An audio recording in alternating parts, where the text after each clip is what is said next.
Hello friends, स्वागत है आप सबका आपका अपना यूट्यूब चैनल अब पढ़ेगा इंडिया में। आज हम लोग इस वीडियो में देखेंगे बिहार दरोगा पीटी एग्जाम्स के लिए टेस्ट सीरीज नंबर 1। इससे पहले के दूसरे बुक से ऑलरेडी एक टेस्ट अपलोडेड है। अगर आप नहीं देखे तो जाकर प्लेलिस्ट से देख सकते हैं। ये दो बुक को मैं पैरेलल में लेके चल रहा हूँ ताकि आप लोगों का जो क्वेश्चंस का लेवल है वो सारे बुक से कवर हो जाए। इस वीडियो में हम लोग टोटल 100 क्वेश्चन देखेंगे और पूरा सारे क्वेश्चंस को हम लोग फुल एक्सप्लेनेशन के साथ ये क्वेश्चंस को देखेंगे।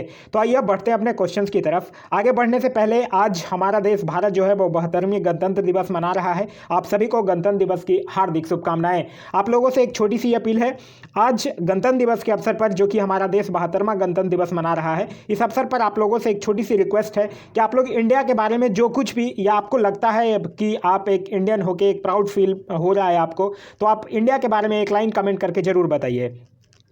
चलिए बढ़ते हैं अपने क्वेश्चंस की तरफ। आज का जो हमारा पहला क्वेश्चन है वो ये कह रहा है कि सिंधु सभ्यता संबंधित है। तो सिंधु सभ्यता की अगर हम लोग बात करते हैं तो ये आदि ऐतिहासिक युग से संबंधित है। तो इस क्वेश्चन का सही आंसर हो जाएगा ऑप्शन नंबर बी, आदि ऐतिहासिक युग से संबंधित है। सिंधु सभ्यता की अगर बात करते हैं तो इसकी खोज जो है वो दयाराम साहनी और माघो स्वरूप बस के द्वारा 1921 में की गई थी। और धातुओं के आधार पर देखा जाए तो कांस्ययुगीन सभ्यता के अंतर्गत हम लोग हड़प्पा सभ्यता को रखते हैं। इसकी जो मुख्य फसल है वो गेहूं और जौ है। नेक्स्ट है हमारा question number second. Question number second कह रहा है किसने कहा था कि राजनीतिक कानूनी तौर पर यह स्पष्ट करती है कि हमें क्या करना चाहिए और क्या नहीं। तो ये किसने कहा था? ये अरस्तु ने कहा था। तो इस क्वेश्चन का सही आंसर होगा ऑप्शन नंबर बी, अरस्तु। अरस्तु की अगर बात करते हैं तो अरस्तु एक यूनानी दार्शनिक थे जिनके गुरु थे प्लेटो। अरस्तु की अगर बात करते हैं तो अरस्तु से और भी चीज़ें याद रखिएगा। अरस्तु को जीव विज्ञान के जनक भी माना जाता है और जंतु विज्ञान के भी जनक के रूप में इन्हें माना जाता है। इनका जो जीवन काल था वो 384 से लेकर 332 बीसी तक था।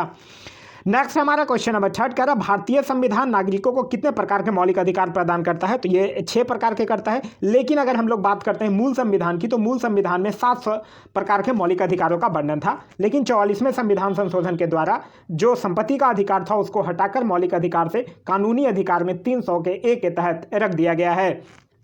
एक चीज और याद होना चाहिए आप लोगों को, मौलिक अधिकार का नाम सुनते ही आपके दिमाग में आ जाना चाहिए भाग 3 अनुच्छेद 12 से 35 और संयुक्त राज्य अमेरिका के संविधान से लिया गया है।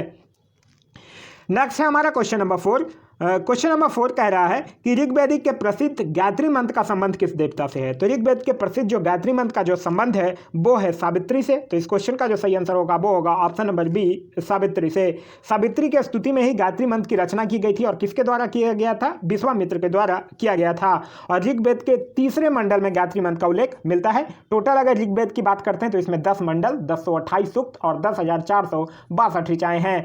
ऋग्वेद को पढ़ने वाले जो होते हैं वो होदू कहलाते हैं। और ऋग्वेद के जो सबसे महत्वपूर्ण देवता थे वो इंद्र थे। और जो ऋग्वेद में सबसे पवित्र नदी माना गया है वो सरस्वती नदी को माना गया है। नेक्स्ट है हमारा कि संपत्ति के अधिकार को मौलिक अधिकारों की सूची से कब हटाया गया। तो देखिए संपत्ति के अधिकार को मौलिक अधिकार की सूची से 44वें संविधान संशोधन 1978 के द्वारा हटाया गया। तो इस क्वेश्चन का सही आंसर होगा ऑप्शन नंबर बी, 1978 में। और फिर इसको 300 के ए के अंतर्गत कानूनी अधिकार का रूप दे दिया गया है। अगर यहीं पे हम बात करते हैं 44वें संविधान संशोधन 1978 से कुछ और भी इंपॉर्टेंट चीज, तो इसके तहत राष्ट्रीय आपातकाल में आंतरिक अशांति के स्थान पर सशक्त विद्रोह जोड़ा गया था। और आर्टिकल 20-21 को राष्ट्रीय आपात के समय निलंबित नहीं किया जाएगा ऐसा कहा गया था। अगर हम बात 1976 की करते हैं तो 1976 में 42वां संविधान संशोधन हुआ था जिसको कि हम लोग मिनी कॉन्स्टिट्यूशन के नाम से जानते हैं। इसके तहत 10 मौलिक कर्तव्य को अनुच्छेद 51 क और भाग 4 क के तहत जोड़ा गया था। इसमें प्रस्तावना में भी एक बार संशोधन किया गया था और 3 शब्द जोड़े गए थे, समाजवादी, धर्मनिरपेक्ष और राष्ट्र की एकता और अखंडता। राष्ट्रपति को कैबिनेट की सलाह मानने के लिए बाध्य किया गया था और लोकसभा एवं विधानसभा का कार्यकाल जो है वो 5 वर्ष से 6 वर्ष कर दिया गया था। अगर यही बात हम 1971 की करते हैं तो 1971 में 27वां संविधान संशोधन हुआ था और इस 27वां संविधान संशोधन में मिजोरम और अरुणाचल प्रदेश को केंद्र शासित प्रदेश का दर्जा दिया गया था। नेक्स्ट हमारा क्वेश्चन नंबर 6 कह रहा है झेलम नदी के किनारे प्रसिद्ध विशस्ता का युद्ध किन शासकों के बीच लड़ा गया था। तो ये जो युद्ध था वो पोरस और सिकंदर के बीच लड़ा गया था। तो इस क्वेश्चन का जो सही आंसर होगा वो होगा ऑप्शन नंबर सी, पोरस और सिकंदर के बीच। एक चीज याद रखिएगा, इस युद्ध में सिकंदर जो था वो पोरस को पराजित कर दिया था और यह युद्ध जो था वो 326 ईसा पूर्व में हुआ था। अगर हम बात करते हैं ये एक धनानंद और चंद्रगुप्त मौर्य की, तो धनानंद और चंद्रगुप्त मौर्य से भी एक चीज़ याद रखिएगा कि चंद्रगुप्त मौर्य जो था वो धनानंद को ही हराकर मौर्य वंश की स्थापना किया था। ये जो बितस्ता का युद्ध हुआ था, इसी के बाद सिकंदर जो था वो पूरस की वीरता देखकर उसे पुनः जीता हुआ जो राज्य पूरस था उसको लौटा दिया था और आपस में संधि कर लिया था। नेक्स्ट हमारा क्वेश्चन नंबर 7 कह रहा किस राज्य सरकार ने राज्य के अरावली क्षेत्र में ग्रीन कवर को बेहतर बनाने हेतु एरियल सीडिंग तकनीक को नियोजित किया है। तो ये किसने किया है? ये किया है हरियाणा सरकार ने। तो इस क्वेश्चन का सही आंसर होगा ऑप्शन नंबर सी, हरियाणा सरकार ने।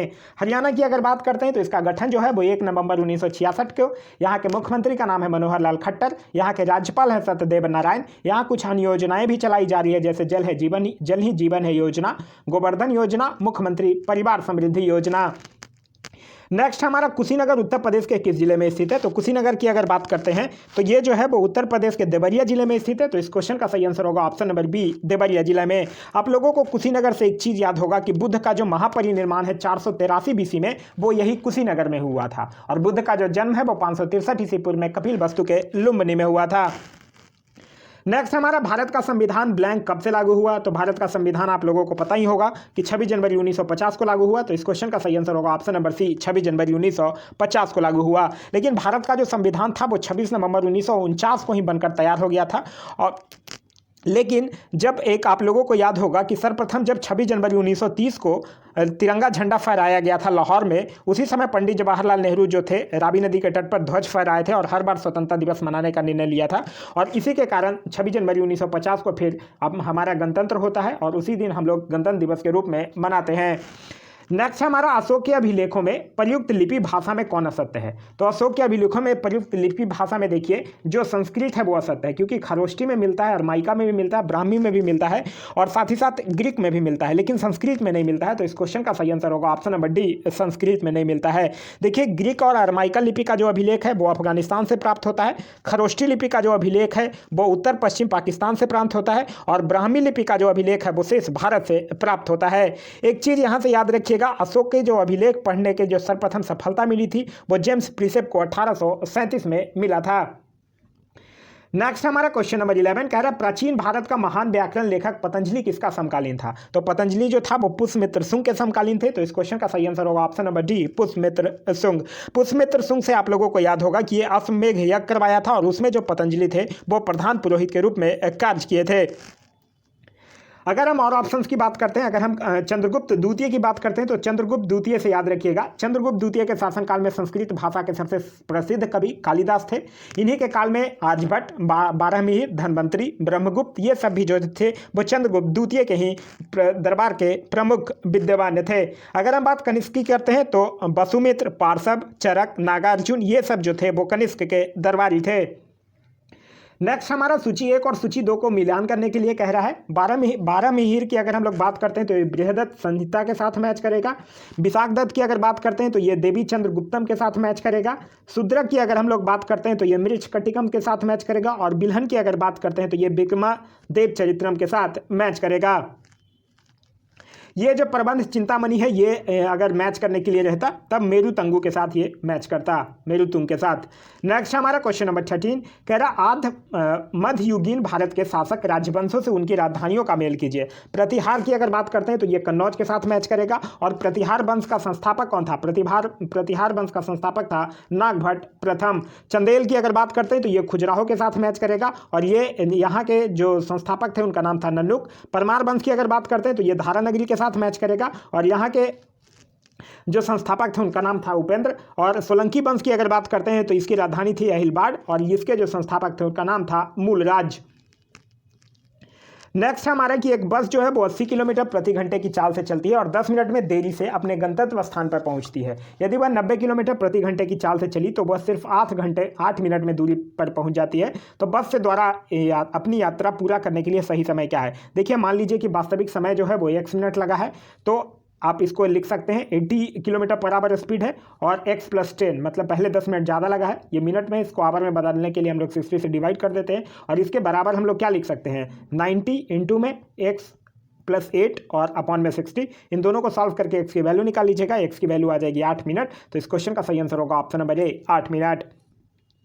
नेक्स्ट हमारा क्वेश्चन नंबर 15 कह रहा है प्रशासन के क्षेत्र में निम्न में से कौन जो है वो इल्तुतमिश की देन है? तो इल्तुतमिश की देन देखिए इक्तदारी व्यवस्था है, सैन्य संगठन भी है, मुद्रा प्रणाली भी है। तो इस क्वेश्चन का सही आंसर हो जाएगा ऑप्शन नंबर डी, उपरोक्त सभी है। आप लोगों को याद होगा कि जो इल्तुतमिश था वो इक्तदारी व्यवस्था तो लागू करता ही करता है, साथ ही साथ एक 40 गुलाम सरदारों का संगठन भी बनाता है जो तुर्कान चिहलगानी के नाम से जाना जाता है।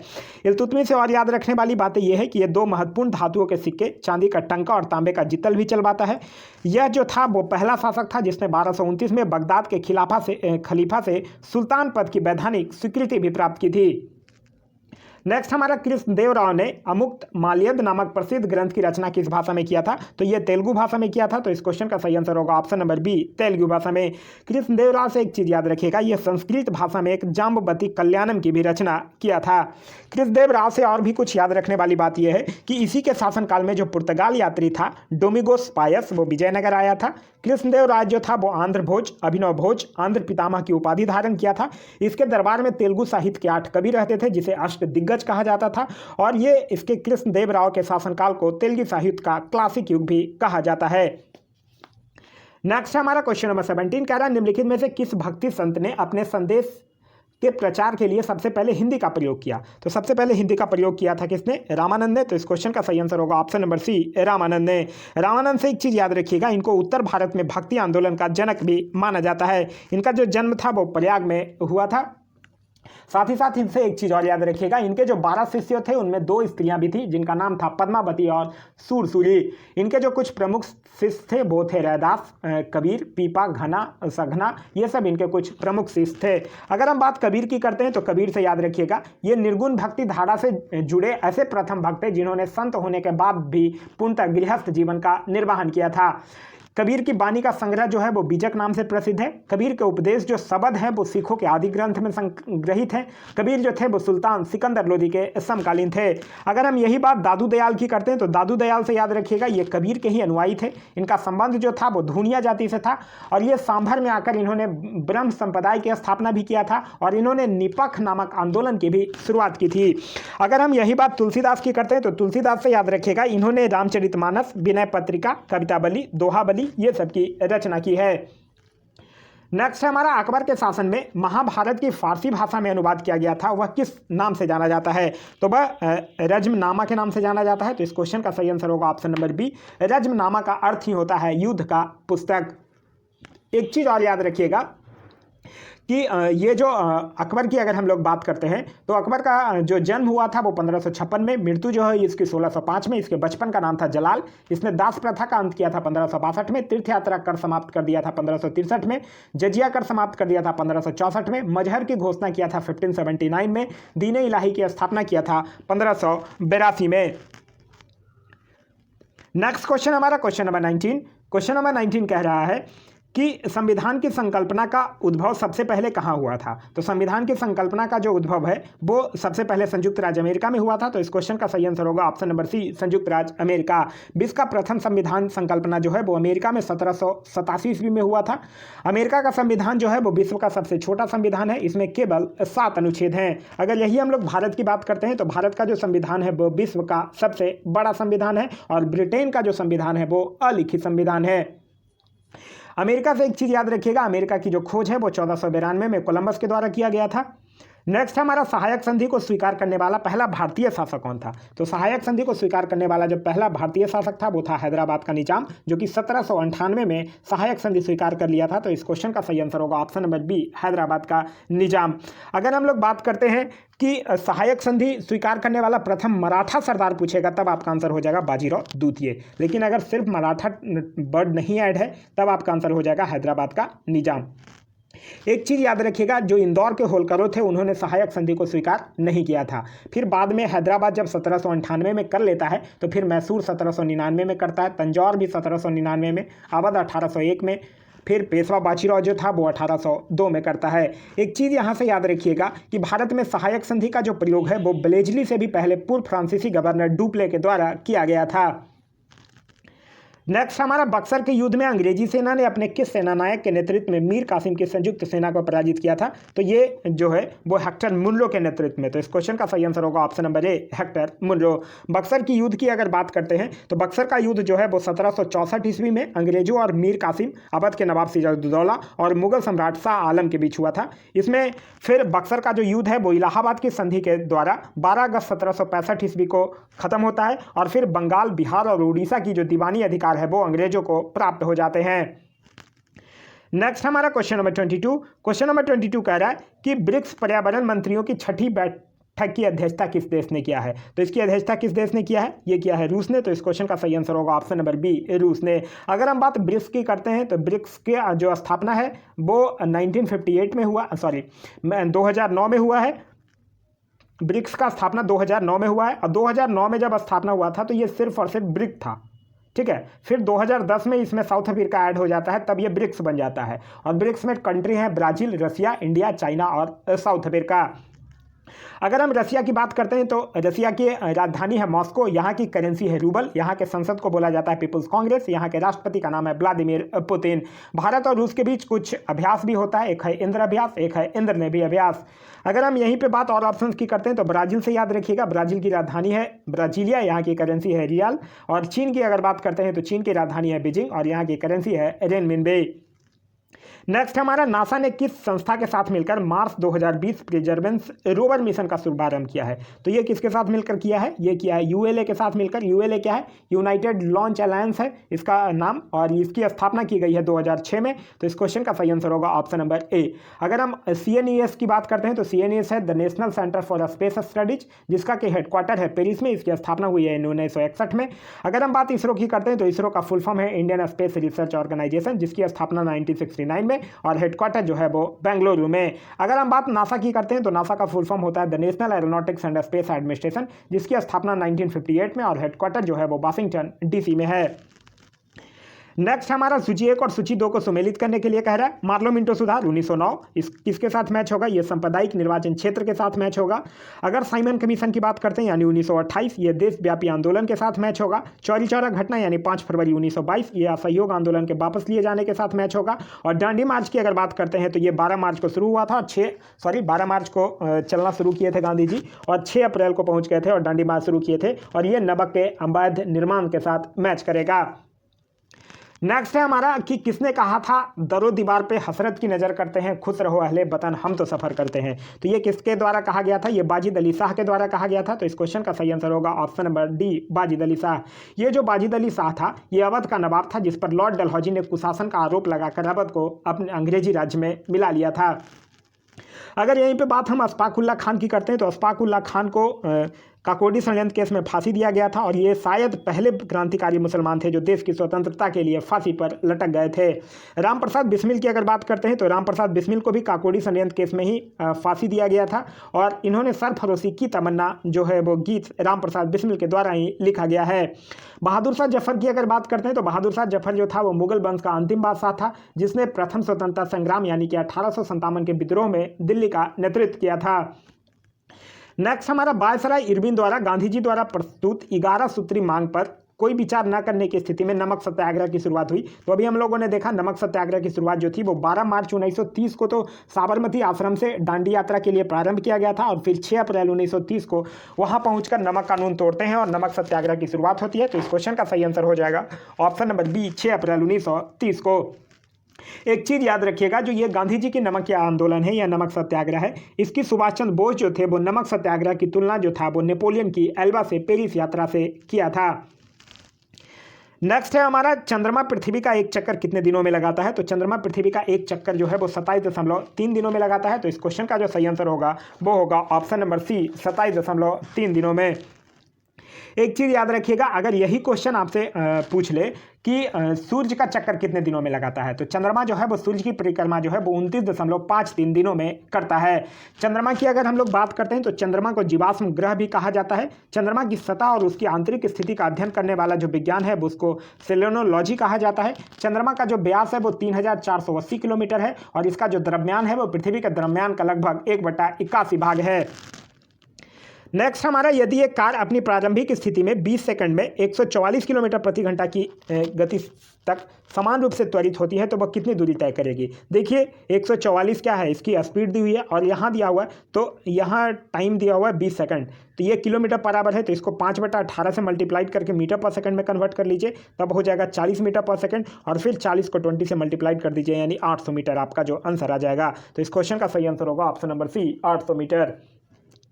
नेक्स्ट हमारा, रिलायंस पावर और जापानी ऊर्जा प्रमुख JERA, जापान की ये कंपनी है ये JERA, ने किस देश में अपनी नई गैस आधारित थर्मल पावर उत्पादन परियोजना के लिए एक समझौता पर हस्ताक्षर किया है। ये बात कर रहा है भूटान की, तो इस क्वेश्चन का सही आंसर होगा option number B, Bhutan. Bhutan की अगर बात करते हैं तो यहाँ की राजधानी है थिम्पू और यहाँ का जो मुद्रा है वो है न्यूगल ट्रम। नेक्स्ट हमारा क्वेश्चन नंबर 30 कह रहा है, नीचे दिए गए आरेखों के आधार पर लघु या निम्न ज्वार आरेख को पहचान करें। लघु या निम्न ज्वार आरेख इसमें तो कोई नहीं होगा, तो इस क्वेश्चन का जो सही आंसर होगा वो होगा ऑप्शन नंबर डी, इनमें से कोई नहीं। क्यों? क्योंकि आप लोगों को पता होगा कि ज्वार उठने के लिए जो अपोक्षित सौर और चंद्रमा की जो शक्तियों का अनुपात है वो 11:5 है, और जब अमावस्या तथा पूर्णिमा के दिन चंद्रमा, सूर्य और पृथ्वी एक सीध में आता है तो उस दिन उच्च ज्वार उत्पन्न होता है, तो यहाँ कोई नहीं होगा। क्लियर है? ज्वार से एक चीज़ और याद रखिएगा, ज्वार जो है वो प्रतिदिन 2 बार आता है, एक चंद्रमा के आकर्षण बल के कारण और दूसरा जो है वो पृथ्वी के अपकेंद्रीय बल के कारण। नेक्स्ट है हमारा कि सूची 1 और सूची 2 को सुमेलित करने के लिए कह रहा है, तो एक साथ वायुमंडलीय परत दिए हुए और दूसरे साइड क्रियाएं दिए हुए। पहला दिया हुआ है क्षोभ मंडल, क्षोभ मंडल किसके साथ मैच करेगा? समान ताप पदंतर के साथ मैच करेगा। संताप मंडल की अगर बात करते हैं तो ये वायु की क्षैतिज धारा के प्रवाह के साथ मैच करेगा। ओजोन मंडल की अगर बात करते हैं तो ये पराबैंगनी किरणों के अवशोषण के साथ मैच करेगा, और आयन मंडल की अगर बात करते हैं तो ये विद्युत चुंबकीय किरणों के परावर्तन के साथ मैच करेगा। नेक्स्ट हमारा क्वेश्चन नंबर 32। क्वेश्चन नंबर 32 कह रहा है, निम्न में से कौन सी गैस जो है वो ग्रीन हाउस गैस नहीं है। तो यहाँ पे कौन सा आर्गन जो है वो ग्रीन हाउस गैस नहीं है। आर्गन से एक चीज़ याद रखिएगा, यह वायुमंडल में सबसे अधिक मात्रा में पाए जाने वाला अक्रिय गैस है। इसका जो उपयोग है वो विद्युत बल्ब में भरने के लिए किया जाता है। अगर हम बात ग्रीन हाउस इफेक्ट की करते हैं, ग्रीन हाउस गैस की करते हैं, तो ग्रीन हाउस में कार्बन डाइऑक्साइड का योगदान होता है लगभग 50%, मीथेन लगभग 18%, क्लोरोफ्लोरोकार्बन लगभग 14% और नाइट्रस ऑक्साइड 6%। यहाँ पे और ऑप्शंस की अगर बात करते हैं कार्बन डाइऑक्साइड की, तो कार्बन डाइऑक्साइड से याद रखिएगा कार्बन डाइऑक्साइड अम्लीय होता है। मीथेन से याद रखिएगा इसे मार्स गैस भी कहते हैं। नाइट्रस ऑक्साइड यानी N2O से याद रखिएगा इसे लाफिंग गैस के नाम से जाना जाता है। नेक्स्ट है हमारा कि किस राज्य सरकार ने राज्य में अमेजन वेब सेवा के सहयोग से उद्यमशीलता और डिजिटल गवर्नेंस को बढ़ावा देने हेतु समझौता किया है। तो ये क्या है? आंध्र प्रदेश। तो इस क्वेश्चन का सही आंसर होगा option number D, Andhra Pradesh. Andhra Pradesh की अगर बात करते हैं तो यहाँ के मुख्यमंत्री का नाम है जगनमोहन रेड्डी, यहाँ के राज्यपाल का नाम है बिश्वभूषण हरिचंदन। यहाँ का जो उच्च न्यायालय है वो 2019 में भी स्थापना हुआ है, जो कि भारत का 25वां उच्च न्यायालय है। यहाँ जो है कुछ योजनाएं भी चलाई जा रही है, जैसे अम्बा बोडी योजना, ऋतु भरोसा योजना, नवोदय योजना, नाडू नेडू योजना। आंध्र प्रदेश जो है वो तंबाकू, अबरक, यूरेनियम, टंगस्टन, कैडमियम ये सब के उत्पादन में भारत का सबसे अग्रणी राज्य है। अगर हम और ऑप्शंस की बात करते हैं, अगर कर्नाटक की बात करते हैं तो कर्नाटक से याद रखिएगा कुछ योजनाएं, जैसे जन सेवक योजना, प्राणवायु कार्यक्रम, नेकर सम्मान योजना। तमिलनाडु से याद रखिएगा स्मार्ट ब्लैक बोर्ड योजना। महाराष्ट्र की अगर बात करें तो महाराष्ट्र से याद रखिएगा शिव भोजन थाली योजना, प्रोजेक्ट चूल्हा, my family my responsibility. Next है हमारा कि 5वां अंतर्राष्ट्रीय रामायण महोत्सव का आयोजन निम्न में से किस शहर में किया गया था। तो 5वां अंतर्राष्ट्रीय रामायण महोत्सव का जो आयोजन है वो नई दिल्ली में किया गया है। तो इस क्वेश्चन का सही आंसर होगा ऑप्शन नंबर सी, नई दिल्ली। नई दिल्ली से और भी चीज़ याद रखिएगा, सोपान महोत्सव का भी आयोजन जो है वो नई दिल्ली में किया गया है। देहरादून से याद रखिएगा इंडिया ड्रोन महोत्सव का आयोजन जो है वो देहरादून में किया गया है। कलकत्ता से याद रखिएगा 5वां अंतर्राष्ट्रीय विज्ञान महोत्सव जो है उसका आयोजन कलकत्ता में किया गया है। नेक्स्ट है हमारा भूपर पट्टी अर्थ क्रस्ट का वह खंड जो अपनी स्थिति में ही रहा हो जबकि इसके चारों ओर जमीन बैठ गई हो, क्या कहलाता है। तो ये कहलाता है होर्स। तो इस क्वेश्चन का सही आंसर होगा ऑप्शन नंबर ए, होर्स। अगर हम लोग बात पठार की करते हैं तो पठार से याद रखिएगा यह संपूर्ण धरातल का लगभग 33% भाग होता है और विश्व का जो सबसे ऊंचा पठार है वो है तिब्बत का पठार। अगर हम लोग तरुण बलित पर्वत की बात करते हैं तो तरुण बलित पर्वत से याद रखिएगा जो बलित पर्वतों के निर्माण का आधुनिक सिद्धांत है वो प्लेट टेक्टोनिक की संकल्पना पर आधारित है। अगर हम बात यहीं पे मैदान की करते हैं तो 500 फीट से कम ऊंचाई वाले जो भूपृष्ठ के समतल भाग होते हैं उनको मैदान कहा जाता है। नेक्स्ट हमारा निम्नलिखित में से कौन सी शीत समुद्री धारा है। तो शीत समुद्री धारा कौन सी है यहाँ पे? हम्बोल्ट। तो इस क्वेश्चन का सही आंसर होगा option number D, Humboldt. Humboldt धारा जो है वो प्रशांत महासागर की शीत समुद्री धारा है। यहीं पे अगर हम लोग बात करते हैं ब्राज़ील धारा और गल्फ स्ट्रीम धारा, तो ये जो ब्राज़ील धारा और गल्फ स्ट्रीम धारा है ये दोनों अटलांटिक महासागर की गर्म जल धारा है। और क्यूरोसियो धारा की अगर बात करते हैं तो ये प्रशांत महासागर की गर्म जल धारा है। तो इस क्वेश्चन का जो सही आंसर होगा वो होगा ऑप्शन नंबर डी, हम्बलबोल्ट धारा। कुछ ठंडी जल धारा जैसे लेब्राडोर, बेंगुएला, फॉकलैंड, ये सब ठंडी जल धारा है। गर्म जल धारा की अगर बात करते हैं Kuroshio, Alaska, El Nino, Florida, ये सब क्या है, गर्म जल धारा है। नेक्स्ट हमारा न्यूजीलैंड की राजधानी है, तो न्यूजीलैंड की राजधानी कहाँ है, वेलिंगटन। तो इस क्वेश्चन का सही आंसर होगा ऑप्शन नंबर जी, वेलिंगटन। न्यूजीलैंड की करेंसी अगर पूछ ले तो वो है डॉलर। अगर और ऑप्शंस की बात करते हैं, हैमिल्टन की अगर बात करते हैं तो हैमिल्टन जो है वो बरमूडा की राजधानी है। और अगर हम लोग बात करते हैं लागोस की, तो लागोस जो है वो नाइजीरिया का सबसे बड़ा शहर है। सोफिया की अगर हम लोग बात करते हैं तो सोफिया जो है वो बुल्गारिया की राजधानी है। नेक्स्ट हमारा वेस्ट इंडीज इंग्लैंड के मध्य 3 टेस्ट मैचों की श्रृंखला में से किन 2 खिलाड़ियों को संयुक्त रूप से प्लेयर ऑफ द सीरीज चुना गया है, तो ये किसको चुना गया है, ये स्टुअर्ट ब्रॉड और लोस्टन चेंज को। तो इस क्वेश्चन का सही आंसर होगा ऑप्शन नंबर सी। नेक्स्ट है हमारा कि सूची 1 और सूची 2 को सुमेलित करने के लिए कह रहा है। श्रीहरिकोटा आंध्र प्रदेश के साथ मैच करेगा, थुम्बा की अगर बात करते हैं तो ये केरल के साथ मैच करेगा, हासन की अगर बात करते हैं तो ये कर्नाटक के साथ मैच करेगा, और चांदीपुर की अगर बात करते हैं तो ये उड़ीसा के साथ मैच करेगा। नेक्स्ट है हमारा कि नंदा देवी चोटी है, तो नंदा देवी चोटी की अगर बात करते हैं तो ये कुमायूं हिमालय का भाग है। तो इस क्वेश्चन का सही आंसर होगा option number B, Kumaon Himalaya के भाग है। कुमायूं हिमालय की अगर बात करते हैं तो ये इसका 320 किलोमीटर में फैला है और ये सतलज और काली नदी के बीच। अगर असम हिमालय की अगर बात करते हैं तो असम मेघालय 720 किलोमीटर तिस्ता एवं दिहांग के बीच। नेपाल हिमालय की अगर बात करते हैं तो ये 800 किलोमीटर काली एवं तिस्ता के बीच। और पंजाब हिमालय की अगर बात करते हैं तो 560 किलोमीटर सिंधु एवं सतलज नदी के बीच। नेक्स्ट है हमारा मैथ्स का क्वेश्चन है कि 17.5% लाभ के सहित पूरन ने एक जोड़ी इतने रुपए में बेच देता है, तो जूते का लाभ क्या होगा। मतलब 2632 जो है वो कितने की वैल्यू है, 117.5 की, और आपको चाहिए कितने की, 100 की। इसको आप सॉल्व कर लीजिएगा, आपका आंसर आ जाएगा। इसका जो आंसर होगा वो आएगा 2240। तो इस क्वेश्चन का सही आंसर होगा ऑप्शन नंबर ए। नेक्स्ट हमारा निम्न में से कौन सी नदी जो है वो हिमालय से नहीं निकलती है, तो हिमालय से नहीं निकलने वाली नदी है यहाँ पे नर्मदा नदी। क्योंकि नर्मदा नदी आप लोगों को पता होगा कि ये विंध्याचल पर्वत श्रेणी के अमरकंटक से निकलती है। यही अगर हम लोग ब्यास की बात करते हैं तो ब्यास नदी का जो उद्गम है वो रोहतांग दर्रे के समीप समुद्र तल से कुछ ऊंचाई से होती है। अगर हम लोग बात करते हैं चिनाब की, तो ये लाहुल में बारालाचल्ला दर्रे की विपरीत दिशा से निकलती है। और यही अगर हम लोग बात करते हैं यमुना की, तो यमुना का जो उद्गम स्थल है वो बंदरपूछ के पश्चिमी ढाल पर स्थित यमुनोत्री हिमानी से होता है। नेक्स्ट हमारा दक्षिण पश्चिम मानसून से वर्षा नहीं होती है, तो दक्षिण पश्चिम मानसून से अगर हम लोग बात करते हैं तो तमिलनाडु में दक्षिण पश्चिम मानसून से वर्षा नहीं होती है। तो इस क्वेश्चन का सही आंसर होगा ऑप्शन नंबर सी, तमिलनाडु। क्योंकि तमिलनाडु में जो वर्षा होती है वो उत्तर पूर्व मानसून से होती है। लेकिन आप लोगों को याद होगा कि दक्षिण पूर्व मानसून की अगर बात करते हैं तो भारत में लगभग 80% वर्षा जो है वो दक्षिण पूर्व मानसून के कारण ही होती है।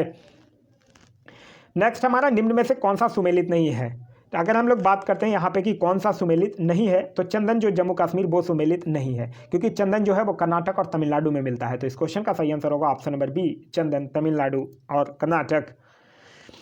चंदन से एक चीज़ और याद रखिएगा, चंदन जो है वो उर्ध उष्णकटिबंधीय वन का वृक्ष है। नेक्स्ट हमारा कि 200 सेंटीमीटर की वार्षिक वर्षा और 25 डिग्री सेल्सियस का तापमान कौन सी फसल के लिए आदर्श जलवायु है, तो ये जो है वो चाय के लिए आदर्श जलवायु है। तो इस क्वेश्चन का सही आंसर होगा ऑप्शन नंबर डी, चाय। चाय से याद रखिएगा, चाय का जो सबसे बड़ा उत्पादन देश है वो है चाइना। और भारत में अगर पूछ ले तो चाय का जो सबसे बड़ा उत्पादक राज्य है वो है असम। चाय की खेती के लिए लैटेराइट मिट्टी जो है वो सबसे अधिक उत्पादक होती है। तंबाकू की अगर बात करते हैं तो तंबाकू का भी सबसे बड़ा उत्पादक देश कौन है, चीन है, और भारत में आंध्र प्रदेश। गेहूं की अगर बात करते हैं तो गेहूं भी चीन है और भारत में उत्तर प्रदेश। चावल की अगर बात करते हैं तो चावल में भी चीन है और भारत में पश्चिम बंगाल। नेक्स्ट है हमारा NBAG लीग के साथ पेशेवर करार करने के पहले NBA एकेडमी इंडिया के ग्रेजुएट कौन है, तो इंडिया के ग्रेजुएट हैं प्रिंसपाल सिंह। तो इस क्वेश्चन का सही आंसर होगा option number C, Princepal Singh. Next हमारा रावी नदी पर जो योजना क्रियान्वित की गई है उसे क्या कहते हैं, तो रावी नदी पर थीन बांध योजना क्रियान्वित की गई है जो कि पंजाब में है। तो इस क्वेश्चन का सही आंसर होगा ऑप्शन नंबर बी, थीन बांध परियोजना। यही अगर हम लोग टिहरी बांध परियोजना की अगर बात करते हैं तो टिहरी बांध जो है वो भागीरथी नदी पर उत्तराखंड में स्थित है।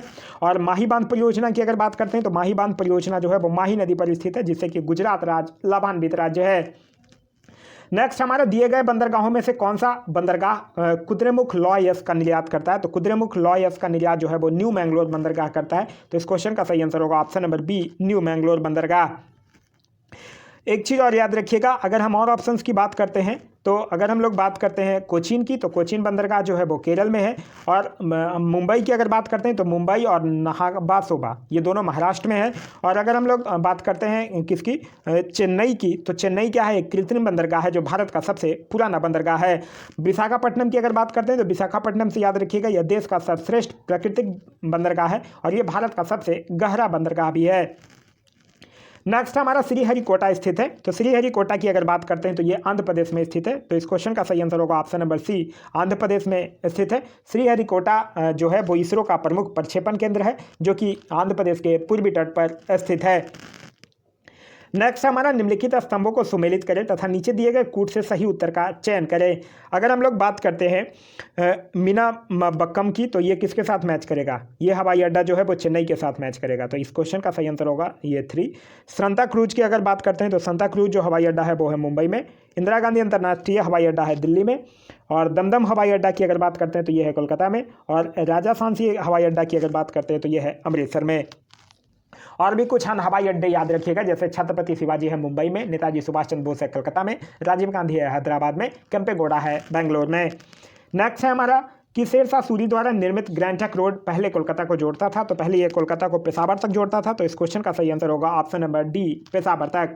अगर हम लोग बात करते हैं ग्रैंड ट्रंक रोड को, तो NH1 और NH2 को ही सम्मिलित रूप से GT रोड के नाम से जाना जाता है, जिसकी लंबाई लगभग 2500 किलोमीटर है। यह जो है वो दक्षिण एशिया का सबसे पुराना तथा सबसे लंबे मार्गों में से एक है। अगर हम बात शेरशाह सूरी की करते हैं तो शेरशाह सूरी से याद रखिएगा, यह सूर साम्राज्य का संस्थापक था। बचपन का इसका नाम फरीद खान था। भूमि के माप के लिए इसने 32 अंक वाला सिकंदरी गज और सन की डंडी का प्रयोग किया था। इसने कबूलियत एवं पट्टा प्रथा की भी शुरुआत की थी। नेक्स्ट हमारा क्वेश्चन नंबर 52, कह रहा है गांधीवादी अर्थव्यवस्था किस सिद्धांत पर आधारित है। तो गांधीवादी अर्थव्यवस्था जो है वो न्यासधारिता पर आधारित है। तो इस क्वेश्चन का जो सही आंसर होगा वो होगा ऑप्शन नंबर सी। एक चीज याद रखिएगा, गांधी जी के आदर्श पर ही अनुच्छेद 40 में पंचायती राज व्यवस्था का गठन है। नेक्स्ट है हमारा सभी राज्यों को किस अवधि तक one nation one ration card के तहत कवर किया जाएगा। तो ये किया जाएगा 31 मार्च 2021 तक। तो इस क्वेश्चन का सही आंसर होगा ऑप्शन नंबर डी। नेक्स्ट हमारा निम्नलिखित में से किसने विद्यार्थी विज्ञान मंथन 2020-21 लॉन्च किया है। तो विद्यार्थी विज्ञान मंथन जो 2020-21 है वो डॉक्टर हर्षवर्धन के द्वारा लॉन्च किया गया है। तो इस क्वेश्चन का जो सही आंसर होगा वो होगा ऑप्शन नंबर ए, डॉक्टर हर्षवर्धन। डॉक्टर हर्षवर्धन की अगर बात करते हैं तो डॉक्टर हर्षवर्धन जो है वो स्वास्थ्य और परिवार कल्याण मंत्री हैं और साथ ही साथ विज्ञान और तकनीकी के भी मंत्री हैं। ये जो विद्यार्थी विज्ञान मंथन है इसका जो संबंध है वो 6ठी क्लास से लेकर 11वीं क्लास के स्कूल छात्रों के बीच विज्ञान के लोकप्रिय को बढ़ाए रखना है।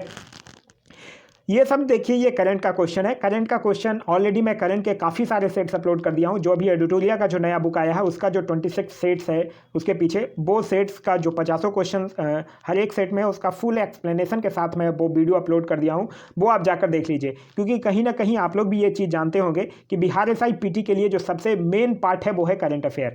क्योंकि करंट अफेयर कम से कम आपको 20 से लेकर 30 करंट अफेयर्स तक देखने के लिए भी मिल सकता है। 20, 22, 18 तक तो इतना तो आराम से देखने के लिए मिल जाएगा। तो करंट अफेयर जो है वो एक स्कोरिंग पार्ट है। तो करंट अफेयर को आप जितना बेहतर बनाइए उतना आप लोगों के लिए बेहतर होगा। नेक्स्ट है हमारा क्वेश्चन नंबर 55। क्वेश्चन नंबर 55 कह रहा है नॉर्दर्न रेलवे ने चावल और दालों की ढुलाई करने वाली पहली व्यापार माला एक्सप्रेस ट्रेन चलाई जो जिरानिया तक जाएगी। जिरानिया किस राज्य में स्थित है। तो जिरानिया की अगर बात करते हैं तो ये त्रिपुरा में स्थित है। तो इस क्वेश्चन का सही आंसर होगा option number C, Tripura. Tripura की राजधानी अगरतला। यहाँ के मुख्यमंत्री का नाम है बिप्लब देब। यहाँ के राज्यपाल का नाम है रमेश बैस। नेक्स्ट हमारा भारतीय मुद्रा रुपया की आधिकारिक विनिमय दर संबंधित है। तो ये चुनी हुई विदेशी मुद्राओं के समूह से संबंधित है। तो इस क्वेश्चन का सही आंसर होगा ऑप्शन नंबर डी।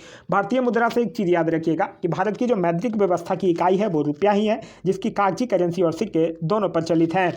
एक चीज़ और भी याद रखिएगा जो अक्सर एग्जाम में पूछा जाता है कि रुपये के लिए सिंबल का चयन किसने किया था। तो रुपये के लिए जो सिंबल का चयन है वो IIT मुंबई के एक छात्र उदय कुमार के द्वारा किया गया था। नेक्स्ट हमारा कि एलाइट एक्सेलेंस अवार्ड 2020 किसके द्वारा दिया गया। तो एलाइट एक्सेलेंस अवार्ड 2020 जो है वो एलाइट टेक्नो मीडिया के द्वारा दिया गया है। तो इस क्वेश्चन का सही आंसर होगा ऑप्शन नंबर बी।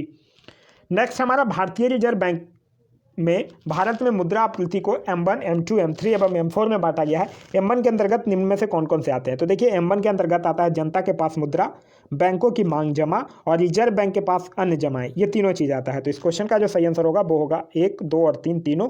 तो यानी ऑप्शन नंबर सी। डाकघर के पास बचत बैंक जमाएं नहीं आती है। एक चीज़ याद रखिएगा, जब M1 में आप डाकघर के पास बचत बैंक जमाएं ऐड कर दीजिएगा तो वो M2 बन जाएगा, ठीक है। और M3 की अगर बात करते हैं तो जब M1 में आप बैंकों की सावधि जमाएं ऐड कर दीजिएगा तो वो M3 बन जाएगा। और M4 की अगर बात करते हैं तो M3 में जब डाकघर की संग्रह जमाएं ऐड कर दीजिएगा तो वो M4 बन जाएगा।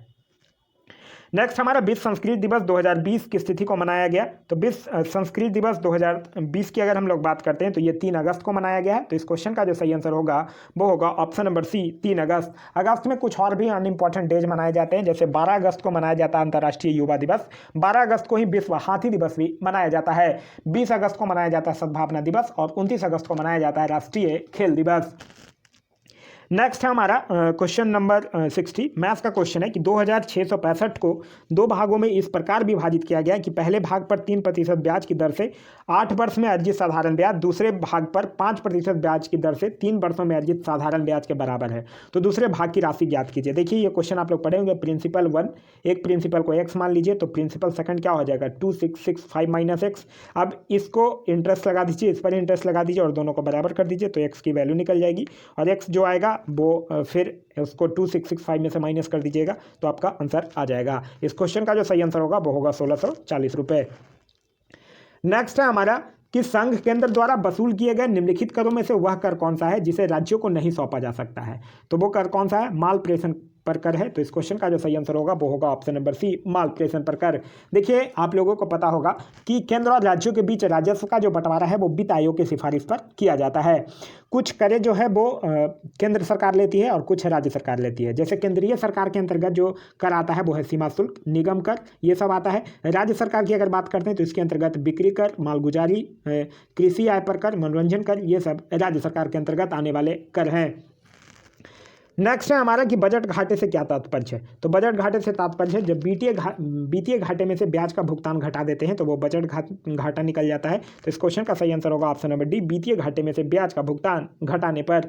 बजट की अगर हम लोग बात करते हैं तो बजट से याद रखिएगा किसी संस्था या सरकार के एक वर्ष की अनुमानित आय व्यय का लेखा जोखा जो होता है वही बजट कहलाता है। नेक्स्ट है हमारा कि ओला द्वारा शुरू किए गए ओला कॉर्पोरेट उद्यम गतिशीलता समाधान में कौन सा देश शामिल नहीं है। तो देखिए ऑस्ट्रेलिया तो शामिल ही है, न्यूजीलैंड भी है, भारत भी है, संयुक्त राष्ट्र अमेरिका नहीं है। तो इस क्वेश्चन का सही आंसर होगा ऑप्शन नंबर ए, संयुक्त राष्ट्र। नेक्स्ट हमारा कि किस मंत्रालय ने भारत सरकार के डिजिटल इंडिया पहल के तहत एक knowledge resource centre network KRC net launch किया है। तो ये कौन किया है, ये किया है भू विज्ञान मंत्रालय ने। तो इस क्वेश्चन का जो सही आंसर होगा वो होगा ऑप्शन नंबर ए, भू विज्ञान मंत्रालय। नेक्स्ट है हमारा कि हिंदुस्तान एरोनॉटिक्स लिमिटेड का मुख्यालय कहाँ स्थित है। तो हिंदुस्तान एरोनॉटिक्स लिमिटेड का मुख्यालय जो है वो बेंगलुरु में स्थित है। तो इस क्वेश्चन का सही आंसर होगा ऑप्शन नंबर बी, बेंगलुरु में स्थित है। इसकी जो स्थापना है हिंदुस्तान एरोनॉटिक्स लिमिटेड की, ये 1940 में हुआ था।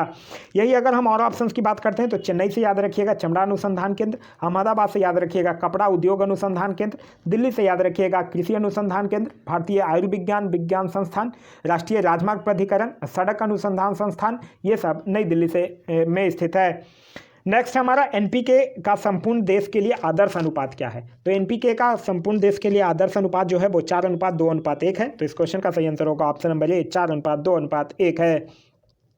नेक्स्ट हमारा बिहार बंगाल से कब अलग हुआ। तो बिहार बंगाल से जब अलग हुआ वो समय था 1912। तो इस क्वेश्चन का सही आंसर होगा 1912।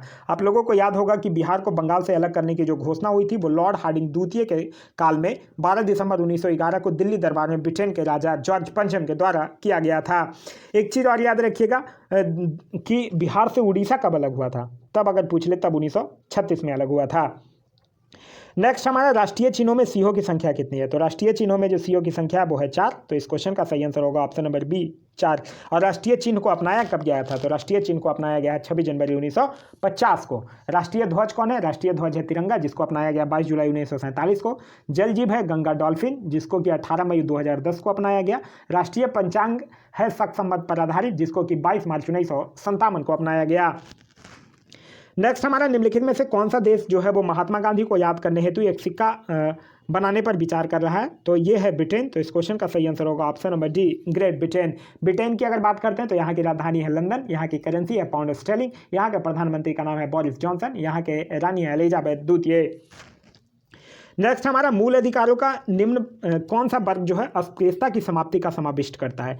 तो ये कौन सा करता है? समानता का अधिकार। तो इस क्वेश्चन का सही आंसर होगा ऑप्शन नंबर बी, समानता का अधिकार।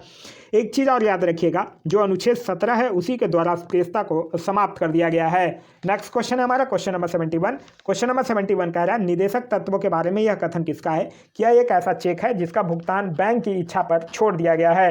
तो ये केटी शाह के द्वारा कहा गया है। तो इस क्वेश्चन का सही आंसर होगा ऑप्शन नंबर बी, केटी शाह। राज्य के नीति निदेशक तत्व की अगर बात करते हैं तो इसका वर्णन भाग 4 में किया गया, अनुच्छेद 36 से 51 तक, और ये आयरलैंड के संविधान से लिया गया है। नेक्स्ट हमारे बिहार में सबसे पुरानी नहर कौन सी है? तो बिहार में जो सबसे पुरानी नहर है वो है सोन नहर। तो इस क्वेश्चन का सही आंसर होगा ऑप्शन नंबर डी, सोन नहर। इसका निर्माण जो है वो 1874 में किया गया है। और सोन नदी की अगर बात करते हैं तो ये अमरकंटक की पहाड़ियाँ से निकलती है और ये लगभग 780 किलोमीटर तक बहती है और फिर पटना के समीप गंगा नदी में जाकर मिल जाती है। नेक्स्ट हमारा कि राष्ट्रपति के निर्वाचन मंडल के सदस्य होते हैं। तो राष्ट्रपति के निर्वाचन मंडल में कौन कौन होता है? संसद के दोनों सदनों के निर्वाचन सदस्य, सभी राज्यों के विधानसभाओं के निर्वाचित सदस्य, और दिल्ली और पुडुचेरी और जम्मू कश्मीर के विधानसभाओं के निर्वाचित सदस्य। तो इस क्वेश्चन का जो सही आंसर होगा वो होगा ऑप्शन नंबर 4 हाँ, ऑप्शन नंबर 4 होगा, मतलब 1, 3 और 4। 2 नहीं होगा क्योंकि राज्य विधानमंडलों के दोनों सदनों के निर्वाचित सदस्य नहीं होगा। तो इस क्वेश्चन का सही आंसर होगा ऑप्शन नंबर डी, 1, 3 और 4। राष्ट्रपति के निर्वाचन मंडल का जो उल्लेख है वो अनुच्छेद 54 में है और राष्ट्रपति का जो निर्वाचन है वो एकल संक्रमणीय पद्धति के द्वारा होता है। नेक्स्ट हमारा सियासत में सदस्यता नामक पुस्तक किसके द्वारा लिखी गई है? तो इस पुस्तक के लेखक हैं विजय कुमार चौधरी। तो इस क्वेश्चन का सही आंसर होगा ऑप्शन नंबर सी, विजय कुमार चौधरी। नेक्स्ट है हमारा निर्वाचन प्रचार के लिए राष्ट्रपति पद के प्रत्याशियों को कितने दिनों का समय मिलता है? तो 2 सप्ताह का समय मिलता है। तो इस क्वेश्चन का सही आंसर होगा ऑप्शन नंबर बी, 2 सप्ताह। भारत के राष्ट्रपति के निर्वाचन की अगर बात करते हैं तो इनका निर्वाचन जो है वो अनुपातिक प्रतिनिधित्व की एकल संक्रमणीय पद्धति के द्वारा होता है और इससे निर्वाचन से संबंधित अगर कोई भी विवाद होगा उसका निपटारा जो है वो उच्चतम न्यायालय में किया जाएगा। नेक्स्ट हमारा एक वर्ष में कम से कम कितनी बार संसद की बैठक होना आवश्यक है? तो 2 के बीच में 6 महीने से ज़्यादा गैप नहीं होना चाहिए, मतलब 2 बार आवश्यक है। तो इस क्वेश्चन का सही आंसर होगा ऑप्शन नंबर बी, कम से कम 2 बार आवश्यक है। एक चीज़ और भी याद रखिएगा, लोकसभा जो है वो अनुच्छेद 81 में है और राज्यसभा किस में है? अनुच्छेद 80 में है। और जब संसद नहीं चल रहा होता है तो कानून बनाने का अधिकार जो है वो राष्ट्रपति का है, वो अध्यादेश जारी कर सकता है। और किस अनुच्छेद के तहत? अनुच्छेद 123 के तहत। राष्ट्रपति जो है वो संयुक्त अधिवेशन भी बुलाता है अनुच्छेद 108 के तहत, लेकिन उसकी अध्यक्षता जो है वो लोकसभा के अध्यक्ष के द्वारा किया जाता है। नेक्स्ट हमारा भोजपुरी का शेक्सपियर किसे कहा जाता है? तो भोजपुरी का जो शेक्सपियर है वो भिखारी ठाकुर को कहा जाता है। तो इस क्वेश्चन का जो सही आंसर है वो है ऑप्शन नंबर ए, भिखारी ठाकुर। भिखारी ठाकुर की कुछ रचनाएं भी याद रखिएगा, जैसे विदेशिया, बेटी बेचवा, कलयुग प्रेम, विधवा विलाप, ये सब जो है वो इनकी कुछ प्रमुख रचनाएं हैं। नेक्स्ट है हमारा कि निम्नलिखित में से किसने न्यूटन से पूर्व भी बता दिया था कि ये सभी वस्तुएं जो है वो पृथ्वी की ओर गुरुत्वाकर्षित होती हैं? तो ये किसने बताया था? ये ब्रह्मगुप्त ने बताया था। तो इस क्वेश्चन का सही आंसर होगा ऑप्शन नंबर डी, ब्रह्मगुप्त की अगर बात करते हैं तो ये गुप्त काल के महान खगोलविद थे और इनकी एक पुस्तक थी ब्रह्म सिद्धांत, और इसी पुस्तक में इन्होंने ये बताया था कि पृथ्वी अपने प्रकृति के कारण सभी वस्तुओं को अपनी ओर आकर्षित करता है। अगर हम यहीं पे बात आर्यभट्ट की करते हैं तो आर्यभट्ट से यह चीज़ याद रखिएगा, आर्यभट्ट जो थे वो सूर्य सिद्धांति के नामक एक पुस्तक लिखा था। आर्यभट्ट जो था वो भारतीय नक्षत्र वेदा और गणिताचार्य थे और इनके नाम पर ही भारत के प्रथम भू उपग्रह का भी नाम रखा गया है। अगर हम बात बारहमिहिर की करते हैं तो बारहमिहिर जो था वो गुप्त काल का एक महान ज्योतिष था और इन्होंने नक्षत्र विद्या पर पंच सिद्धांतिका ग्रंथ की रचना की है। नेक्स्ट हमारा सरक लोलक का आवर्तकाल दोगुना हो जाएगा यदि, आप लोग एक पढ़े होंगे time period of simple pendulum का फार्मूला था 2π√L/g। तो यहाँ से देखिए, यहाँ कह रहा है दोगुना कब होगा? जब लंबाई क्या होगा? 4 गुना होगा। तो इस क्वेश्चन का जो सही आंसर होगा वो होगा ऑप्शन नंबर सी, इसकी लंबाई 4 गुनी कर दी जाए। नेक्स्ट है हमारा कि क्वेश्चन नंबर 80 कह रहा है 2 समतल दर्पणों को 90 डिग्री के कोण पे रखा गया है तो उनके मध्य एक मोमबत्ती जल रही है, तो दर्पण में मोमबत्ती के कितने प्रतिबिंब बनेंगे? आप लोग एक फार्मूला पढ़े होंगे कि यदि 2 समतल दर्पण को थीटा डिग्री कोण पर झुका हो और उसके बीच जो रखी गई वस्तुओं के प्रतिबिंब की संख्या निकालना हो तो फार्मूला होता है 360 डिग्री अपॉन में थीटा माइनस में 1। यहाँ कितना दिया हुआ है? 90 डिग्री, तो 360 डिग्री और अपॉन में 90 डिग्री माइनस में 1 कर दीजिएगा तो कितना आएगा? 4 माइनस में 1 यानी 3। तो इस क्वेश्चन का जो सही आंसर होगा वो होगा ऑप्शन नंबर बी, 3। नेक्स्ट हमारा कि जब हम कमरे के अंदर बैठे होते हैं तो यद्यपि हम बाहर के कमरों में बातचीत करने वाले व्यक्तियों को देखते तो नहीं है परंतु उनकी आवाज़ को सुन लेते हैं। इसका कारण क्या है? तो इसका कारण है ध्वनि का विवर्तन यानी डिफ्रैक्शन। तो इस क्वेश्चन का सही आंसर होगा ऑप्शन नंबर बी, ध्वनि का विवर्तन। ध्वनि के परावर्तन की अगर बात करते हैं, परावर्तन से एक चीज़ याद रखिएगा, ध्वनि के परावर्तन के कारण ही हम प्रतिध्वनि यानी इको सुनाई पड़ती है, और प्रतिध्वनि सुनने के लिए श्रोता और परावर्तक सतह की जो न्यूनतम दूरी है वो 17 मीटर होनी चाहिए। अगर हम बात रिफ्रैक्शन की करते हैं यानी अपवर्तन की करते हैं, तो ध्वनि के अपवर्तन के कारण ही ध्वनि दिन की अपेक्षा रात में अधिक सुनाई देता है। नेक्स्ट हमारा निम्नलिखित में से किसकी प्रकृतिक जो है वो चुंबकीय है। तो अगर हम बात करते हैं तो यहाँ पे लोहा की प्रकृतिक जो है वो चुंबकीय है, तो इस क्वेश्चन का सही आंसर होगा ऑप्शन नंबर ए। नेक्स्ट हमारा विश्व संस्कृत दिवस प्रतिवर्ष किस तारीख को मनाया जाता है। तो विश्व संस्कृत दिवस जो है वो सावन पूर्णिमा को मनाया जाता है, तो इस क्वेश्चन का सही आंसर होगा ऑप्शन नंबर डी। और अगर हम बात करते हैं कि ये इस वर्ष कब मनाया गया था, तो मतलब सॉरी 2020 में, तो 2020 में जो था वो 3 अगस्त को मनाया गया था, और इसी दिन रक्षाबंधन का त्यौहार भी मनाया जाता है, तो इस क्वेश्चन का सही answer option number D. Next है हमारा माणिक्यला राव का निधन हो गया, वह क्या थे, तो वो एक राजनीतिज्ञ थे, तो इस क्वेश्चन का सही आंसर होगा ऑप्शन नंबर बी। नेक्स्ट हमारा निकट दृष्टि दोष से पीड़ित व्यक्ति के चश्मे में प्रयोग किया जाता है। तो देखिए निकट दृष्टि दोष का जो व्यक्ति होगा वो दूर की वस्तुओं को देख नहीं पाएगा, और उसके लिए हम लोग अवतल लेंस का यूज करते हैं, और दूर दृष्टि में उत्तल लेंस का यूज करते हैं, तो इस क्वेश्चन का जो सही आंसर होगा वो होगा ऑप्शन नंबर सी, अवतल लेंस। नेक्स्ट हमारा कंप्यूटर में किसी शब्द की लंबाई किससे मापी जाती है। तो कंप्यूटर में किसी शब्द की जो लंबाई है वो बिट्स में मापी जाती है, तो इस क्वेश्चन का सही आंसर होगा ऑप्शन नंबर डी, बिट्स में मापी जाती है। और कंप्यूटर डाटा की जो सबसे छोटी इकाई होती है वो होती है बिट, और कंप्यूटर की स्मृति समान तौर से किलोबाइट या मेगाबाइट के रूप में व्यक्त की जाती है। कंप्यूटर से एक चीज़ और याद रखिएगा, चार्ल्स बेबेज को कंप्यूटर का पितामह कहा जाता है। नेक्स्ट हमारा क्वेश्चन नंबर 87, ये मैच करने के लिए कह रहा है। एम्पियर जो है वो विद्युत धारा के साथ मैच करेगा, एनीमोमीटर जो है वो वायु की चाल के साथ मैच करेगा, पायरोमीटर की अगर बात करते हैं तो ये उच्च ताप के साथ मैच करेगा, और वोल्टमीटर जो है वो विभवांतर के साथ मैच करेगा। नेक्स्ट हमारा इनमें से कौन कोलाइड नहीं है। देखिए अगर बात करते हैं कोलाइड की, तो कोलाइड में प्रक्षेपित कणों का जो आकार होता है वो 10⁻⁻5 सेंटीमीटर से लेकर 10⁻⁷ सेंटीमीटर के बीच होता है, और इसमें आइसक्रीम जो है वो कोलाइड नहीं है, तो इस क्वेश्चन का सही आंसर होगा ऑप्शन नंबर सी, आइसक्रीम जो है वो कोलाइड नहीं है। नेक्स्ट है हमारा कि ऐसे परमाणुओं को जिनमें प्रोटॉनों की संख्या समान परंतु न्यूट्रॉनों की संख्या भिन्न भिन्न हो क्या कहते हैं, तो उसको समस्थानिक कहा जाता है, तो इस क्वेश्चन का सही आंसर होगा ऑप्शन नंबर ए, समस्थानिक आइसोटॉप। अगर यही पे बात हम लोग संभारिक यानी आइसोबार की करते हैं, तो समान परमाणु द्रव्यमान परंतु भिन्न परमाणु क्रमांक के परमाणुओं को संभारिक कहते हैं। सम न्यूट्रॉनिक की अगर बात करते हैं मतलब आइसोट्रॉन की, तो जिन परमाणुओं में न्यूट्रॉनों की संख्या समान होती है उसे सम न्यूट्रॉनिक कहते हैं। और समव्ययी यानी आइसोमर की अगर बात करते हैं, तो जब 2 या 2 से अधिक यौगिकों के अणुसूत्र समान होते हैं परंतु उनके गुणों में अंतर होता है, तो वो क्या कहलाता है, सामव्ययता कहलाता है, और प्राप्त यौगिक एक दूसरे के सामव्यय भी कहलाते हैं। नेक्स्ट हमारा निम्नलिखित में से किस एक का अधिकतम ईंधन मान होता है। तो अधिकतम ईंधन मान जो होगा वो हाइड्रोजन का होगा। एक चीज़ आप लोग पढ़े ही होंगे कि जिसका जितना अधिकतम ईंधन मान होगा उसमें मान होगा वही उतना अधिक अच्छा ईंधन माना जाएगा। हाइड्रोजन से एक चीज़ और याद रखिएगा, हाइड्रोजन का भविष्य का ईंधन भी कहा जाता है। नेक्स्ट हमारा कास्टिक सोडा का रासायनिक सूत्र क्या है। तो कास्टिक सोडा की अगर रासायनिक सूत्र की बात करते हैं तो इसे क्या है, सोडियम हाइड्रोक्साइड यानी NaOH, तो इस क्वेश्चन का सही आंसर होगा ऑप्शन नंबर ए, NaOH, और इसका व्यापारिक नाम है कास्टिक सोडा। अगर हम बात NaCl की करते हैं तो NaCl का रासायनिक नाम है सोडियम क्लोराइड, और इसका व्यापारिक नाम है साधारण नमक। NaHCO3 की बात करते हैं तो इसका रासायनिक नाम है सोडियम बाइकार्बोनेट, और इसका व्यापारिक नाम है खाने का सोडा। और Na2CO3 की अगर बात करते हैं तो इसका रासायनिक नाम है सोडियम कार्बोनेट, और इसका व्यापारिक नाम है धोने का सोडा। नेक्स्ट हमारा कि कोलाइडी कणों का आकार निम्न परास की रेंज है। तो अभी हम लोगों ने देखा कितना है, 10⁻⁵ से लेकर 10⁻⁷, तो इस क्वेश्चन का सही आंसर होगा ऑप्शन नंबर ए। नेक्स्ट है हमारा हीमोफीलिया एक अनुवांशिक रोग है जिसका बहन, तो हीमोफीलिया एक अनुवांशिक रोग है जिसका बहन जो है वो स्त्रियां करती हैं, लेकिन जो प्रकट होता है वो पुरुषों में होता है, तो इस क्वेश्चन का सही आंसर होगा ऑप्शन नंबर बी, बहन स्त्रियां करती हैं और जो प्रकट पुरुषों में होता है। यह रोग से हीमोफीलिया से एक चीज़ याद रखिएगा, हीमोफीलिया रोग से जो ग्रसित व्यक्ति होता है उसमें रक्त का थक्का नहीं बनता है, यह एक अनुवांशिक रोग है, और यह रोग जो है वो सर्वप्रथम ब्रिटेन की महारानी विक्टोरिया को हुआ था।